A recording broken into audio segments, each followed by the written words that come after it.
July 10న Kakinada port పరిశ్రమల బంద్ నిర్వహిస్తున్నట్లు భారత్ విప్లవ కమ్యూనిస్ట్ పార్టీ ఉమ్మడి పార్టీ రాష్ట్ర కార్యదర్శి రంబాల సతీష్ తెలిపారు.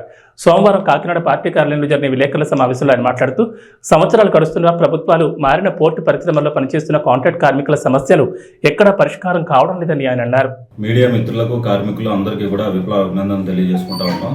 ఈరోజు భారత విప్లవ కమ్యూనిస్ట్ పార్టీ ఆధ్వర్యంలో ఈరోజు ప్రెస్ మీట్ నిర్వహిస్తూ ఉన్నాం. ఎన్ని సంవత్సరాలైనా సరే, ప్రభుత్వాలు మారినా సరే, ఏ ప్రభుత్వం వచ్చినా సరే, ఈరోజు పోర్టు పరిశ్రమల్లో ఉన్నటువంటి కాంట్రాక్ట్ కార్మికులకి వాళ్ళ జీవితాల మట్టికి ఎక్కడా కూడా బాగు చేసే ఆలోచన కానీ ప్రయత్నం కానీ ఏ ప్రభుత్వాలు చేయడం లేదు.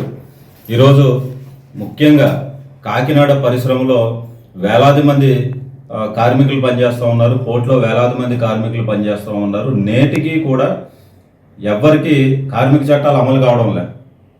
ముఖ్యంగా ఎన్ఎఫ్సిఎల్ ఈరోజు వాళ్ళు నచ్చినప్పుడు మూసేస్తారు, నచ్చినప్పుడు తెరుస్తారు. మీరు ఎప్పుడంటే అప్పుడు కాంట్రాక్ట్ కార్మికులు వచ్చి పని చేయాలా?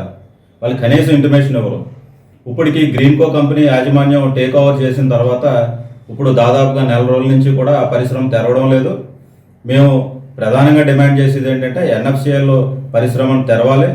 అలాగే రాక్ సిరామిక్స్లో ఉన్నటువంటి ఉద్యోగులు, కార్మికుల్ని చాలామందిని తొలగించి రోడ్ల మీదకి తెచ్చిన పరిస్థితి ఈరోజు రాక్ సిరామిక్స్లో ఉంది. వాళ్ళని కూడా వెంటనే తీసుకోవాలి. అలాగే పోర్ట్లో చూసుకుంటే 12 గంటల పని విధానాన్ని అమలు చేస్తూ ఉన్నారు. ఎందుకంటే 100 కోట్ల పెట్టి ఈఎస్ఐ ఆసుపత్రి కట్టారు. ఎవరికి ఉపయోగం? ఈ రోజున కాకినాడలో ఒక కాంట్రాక్ట్ కార్మికుడు ఏమన్నా దెబ్బ తగిలి ఏదన్నా చేస్తే వాడిని రాజమండ్రికి రెఫరల్ పంపించి అక్కడ ట్రీట్మెంట్ చేసి అక్కడ అవ్వకపోతే మళ్ళీ కాకినాడ పంపిస్తూ ఉన్నారు. 100 పడకలు ఈఎస్ఐ ఆసుపత్రి ఏమో ఖాళీగా ఉంది, నిరుపయోగంగా ఉంది.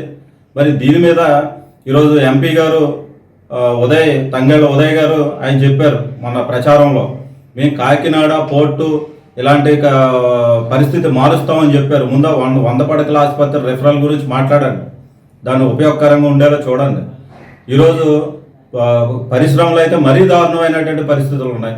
ఎవరైతే అధికారంలోకి వస్తారో వాళ్ళు యాజమాన్యాలకు ఫోన్ చేసి మా కాంట్రాక్ట్ కావాలని అనుభవం లేని కాంట్రాక్టులకి ఈరోజు కాంట్రాక్టులు ఇచ్చి కాంట్రాక్ట్ కార్మికులు నడ్డి విరుస్తూ ఉన్నారు. ఈరోజు అసలు వాళ్ళకి పిఎఫ్ఈఎస్ఐ అడ్మినిస్ట్రేషన్ ఎలా కట్టాలో రాదు. కొత్త కాంట్రాక్టర్కి ఆడేమో తక్కువ రేట్లకి వేసేస్తారు. ఆల్రెడీ ₹20 ఇస్తుంటే మీ 80 పైసలు చేసేస్తాం అని చెప్పి కాంట్రాక్ట్లు వేయడం, వాళ్ళు ఏమో వచ్చి కార్మికులను నెత్తి మీద కూర్చోవడం. ఈ వ్యవస్థ మారాలి. కాంట్రాక్ట్ కార్మికుల సత్తా ఏంటో మేము జూలై 10వ తారీఖున భారత విప్లవ కమ్యూనిస్ట్ పార్టీ కాకినాడ పోర్టు పరిశ్రమ బంద్కు పిలిపిస్తూ ఉన్నాం. జూలై 10ని బంద్ను జయప్రదం చేయాలని చెప్పేసి కాంట్రాక్ట్ కార్మికులందరూ కూడా నడుం బిగించి స్వచ్ఛందంగా పాల్గొనాలని చెప్పేసి మేము చూపిస్తున్నాం.